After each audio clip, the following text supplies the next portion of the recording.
Hi guys, welcome to T-Cross Studios. Don't mind my mess, I haven't cleaned up for a while. Today we're going to be making some daisy paintings, and I thought that I might demonstrate one.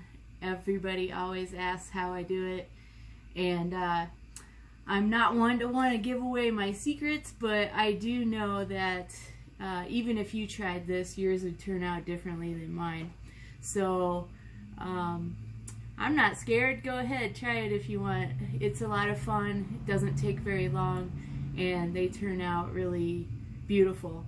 I've been doing daisy paintings for about 20 years now, and I don't know how many I must have sold. Probably over, I don't know, at least probably over 300, I would guess. All sizes, ranging from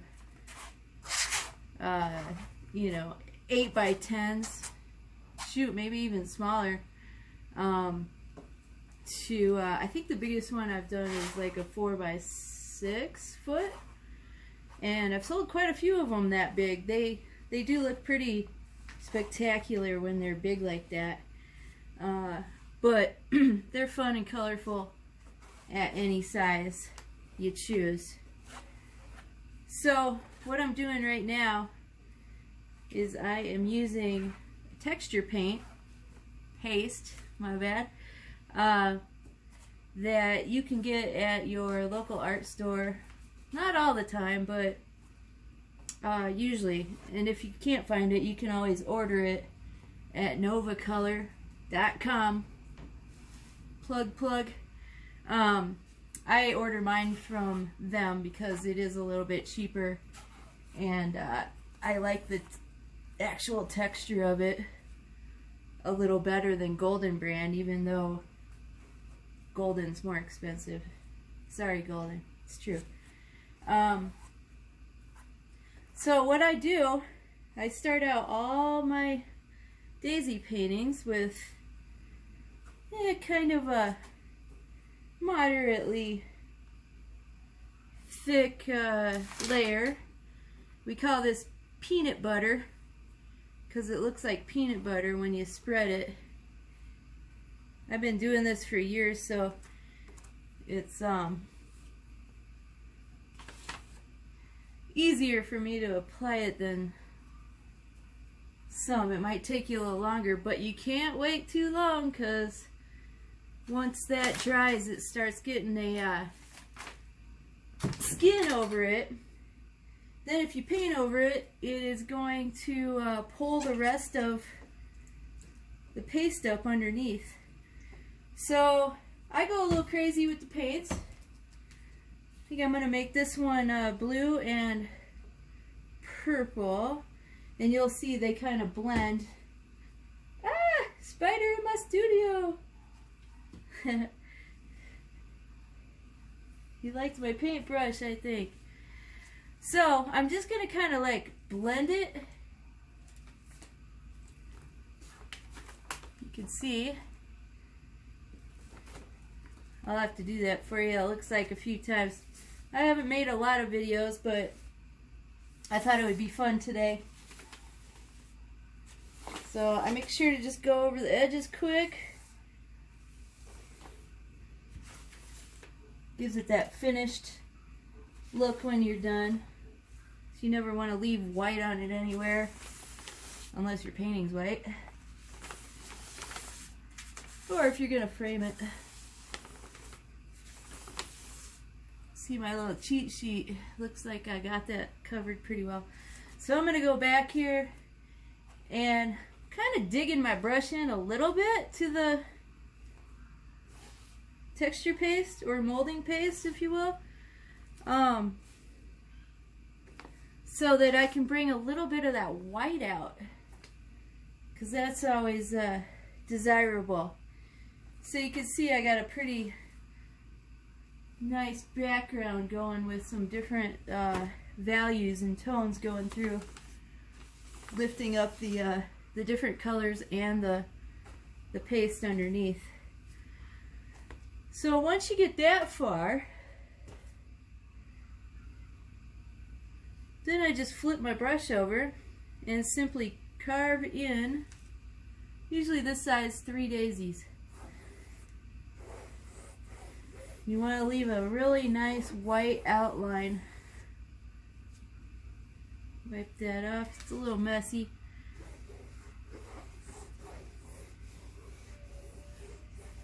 I just kind of started doing this accidentally.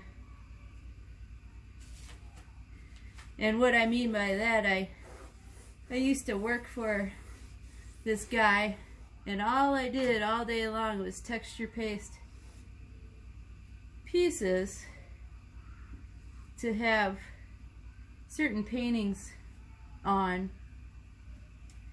and they'd have different textures and so forth. A little messy, like I said, but you'll see, you get paint all over when you do this. I'm gonna save that for later. And then what I do is I go back with a smaller brush with paints that I already have ready on my palette, and I'm gonna go in and drop some colors in the petals. So just gonna splash it through, and again I do it kind of a little hard, kind of dig into that texture paste a little bit. Maybe I'll do, I don't know, 2, maybe 3 or 4 on each daisy. You get this technique down after you've done so many of them, like I have.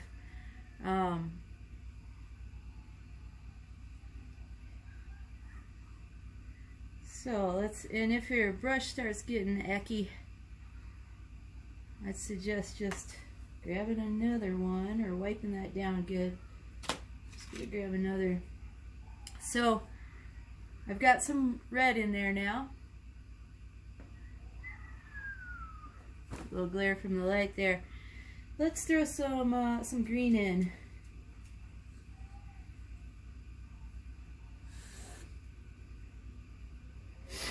Alright, I'm going to throw a little petal in here I forgot earlier. So sometimes the green, you kind of just throw in the petals quick. Then I'll usually use that a little more sparsely. Wow, this green's looking nice today though. I might use a little more. So we'll throw some of that in. And they just keep getting brighter and brighter.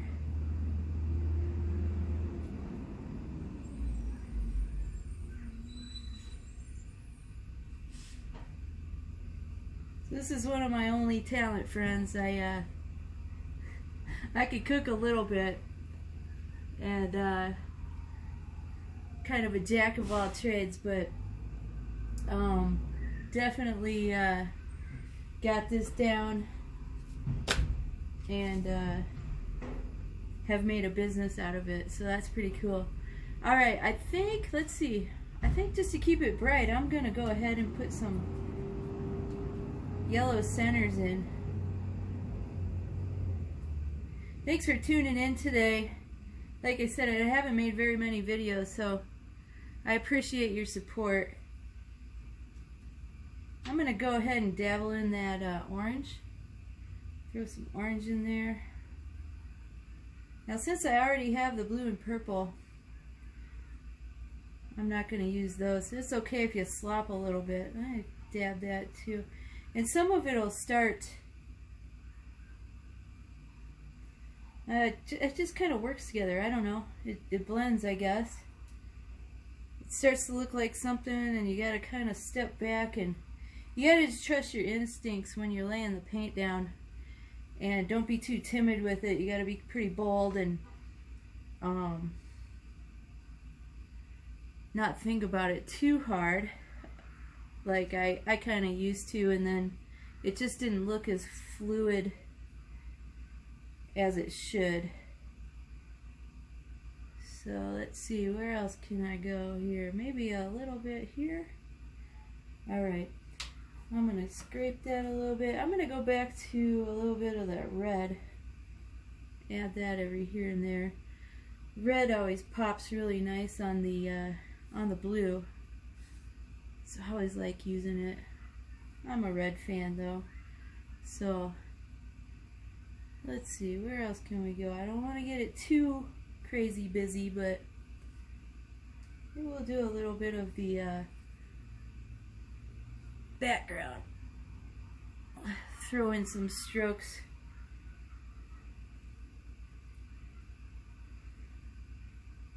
Just a couple though, I don't want to go too crazy.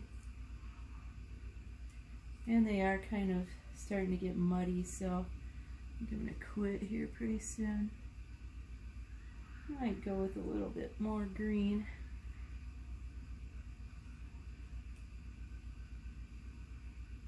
Just to pop things out a little. Alright, I'm pretty close here to calling this quit. Gets too muddy sometimes, you gotta run through it one more time real quick. You just don't want that. Your nice bright painting all muddied up with some last strokes there.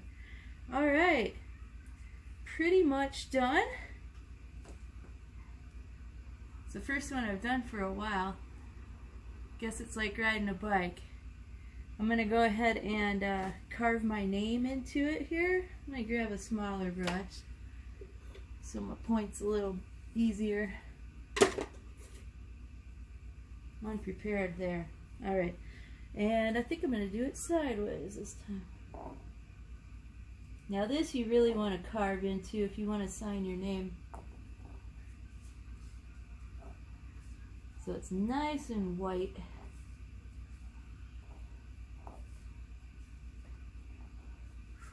And I always throw the year in there too.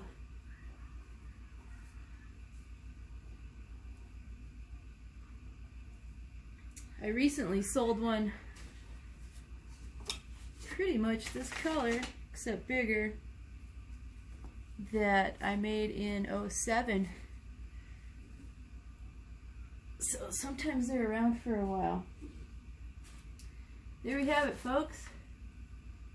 I'm not gonna hold it up for too long because it's still really wet. But I'm gonna go ahead like I always do when I make a fresh daisy painting and offer it half off to the first bidder. Normally these go for $300 for a 24 by 36 inch. And I will take $150 to the first bid out there. Alright, thanks for watching, everybody. Hope you have a grand afternoon. And again, thanks for your support with T-Cross Studios. We really appreciate it. You've kept me busy through this quarantine, and there's nothing I like better than to paint. So I can't even tell you. It's helped me mentally, it's helped me financially, and physically, I guess, because you keep me on the go a little bit. So I've painted about over 22 dog paintings since March. So if you want your dog painted before Christmas, get a hold of me now. Or cats I do too. Check out www.tcrossstudios.com for more information and sales. You can contact me there. Alright, see you later.